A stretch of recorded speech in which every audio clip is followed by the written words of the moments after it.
Hi everyone, and welcome to part 3 of Conversations with Lulu, where I've been sharing with you some insights from my entrepreneurial journey while building on the wisdom that my guests have shared so far in 2024.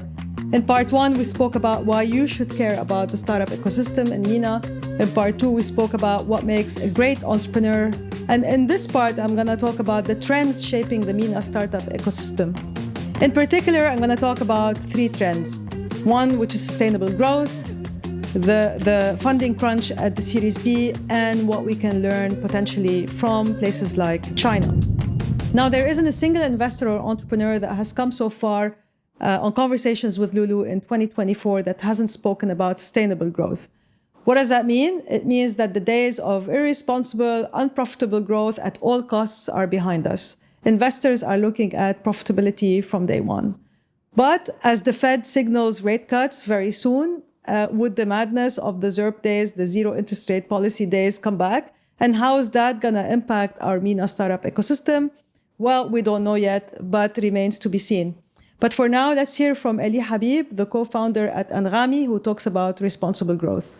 All businesses are supposed to grow, and we should focus on growth, but there is good growth and bad growth.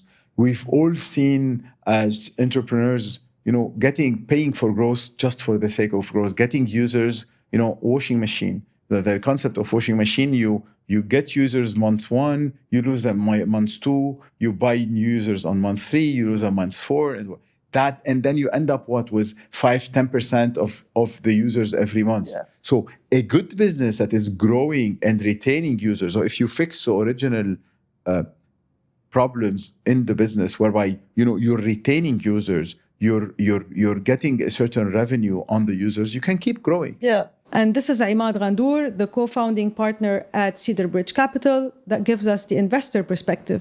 We're probably one of the very few VCs that can inject a sense of operational realism. It's not, burn, but, there are a few things you can do to improve, to build a team. Imad's emphasizing that the current climate requires a responsible approach for growth. This means not just pouring money into scale, but also looking at operational efficiency, building more resilient teams, and making sure that every step in growth is sustainable.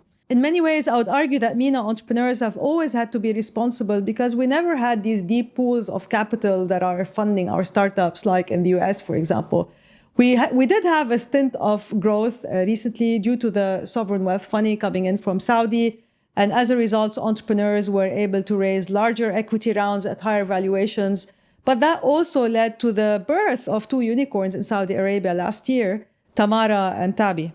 However, building unicorns requires sustained funding, and that money, that post-Series B, those $10 million plus checks are very hard to come by. There are some growth stage VCs in Saudi, for example, and some here in the UAE that are writing those big checks.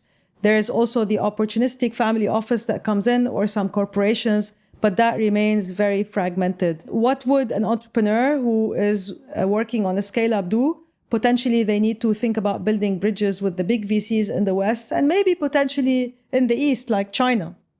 Consider this. If you look at the entire startup pool in our region, only 0.5% of startups are in the Series B and beyond. Now, that could be a challenge for startups, but also an opportunity for funds that are coming in for China, for example, like MSA Capital. Here's Ben Harburg, the managing partner.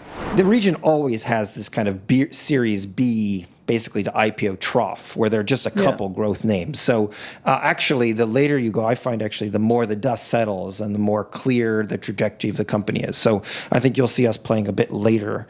So it's not competitive at that level, actually. Nowhere near any other geography, because we just don't have the... And there was a period of time when global growth funds were starting to dip their toe in the region, the Sequoias and the Tigers, and most of that party ended, say, circa 2021, and 2022, so they're gone. And I don't expect, for instance, Tiger to return to this region in any materiality, or a lot of those U.S. names that were starting to come here, because there's just so many opportunities for them at what we would call kind of discounts to last funding round valuations in America, that there's no reason for them to go too far afield. So how do we attract those regional investors who are yet to open their checkbooks and invest in our regional scale-ups? Well, potentially we need to think about how we could build multi-billion-dollar startups here in our region despite our market size and the fragmentation in our market.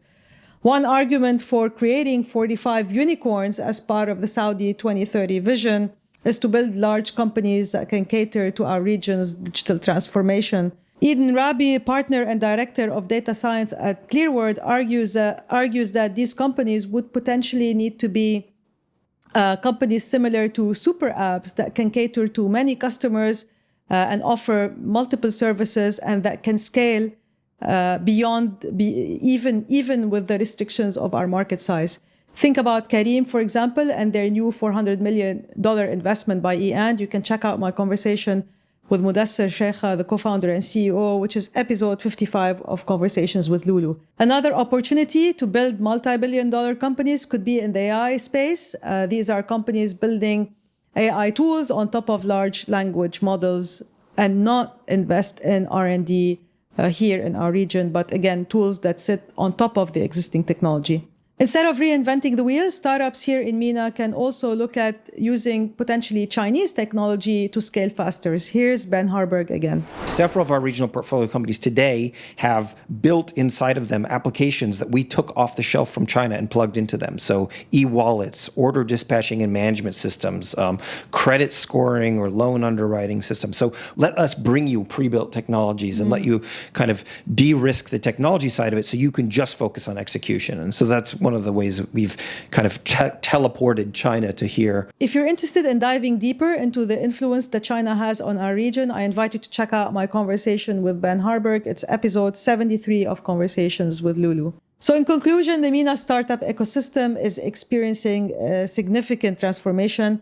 To thrive, we're going to need some high-quality entrepreneurs coming in to solve large problems sustainably. And we're also going to need those deeper pools of capital, the private funds to come in and invest in these scale-ups. And for that, we need to see more liquidity. And hopefully the IPO market in Saudi Arabia is going to thrive. We're definitely going to be watching that space very closely. And hopefully it would be extremely positive for our startup ecosystem. I hope you enjoyed this episode. Our original programming resumes next week. Welcome back to work, everybody, and see you soon.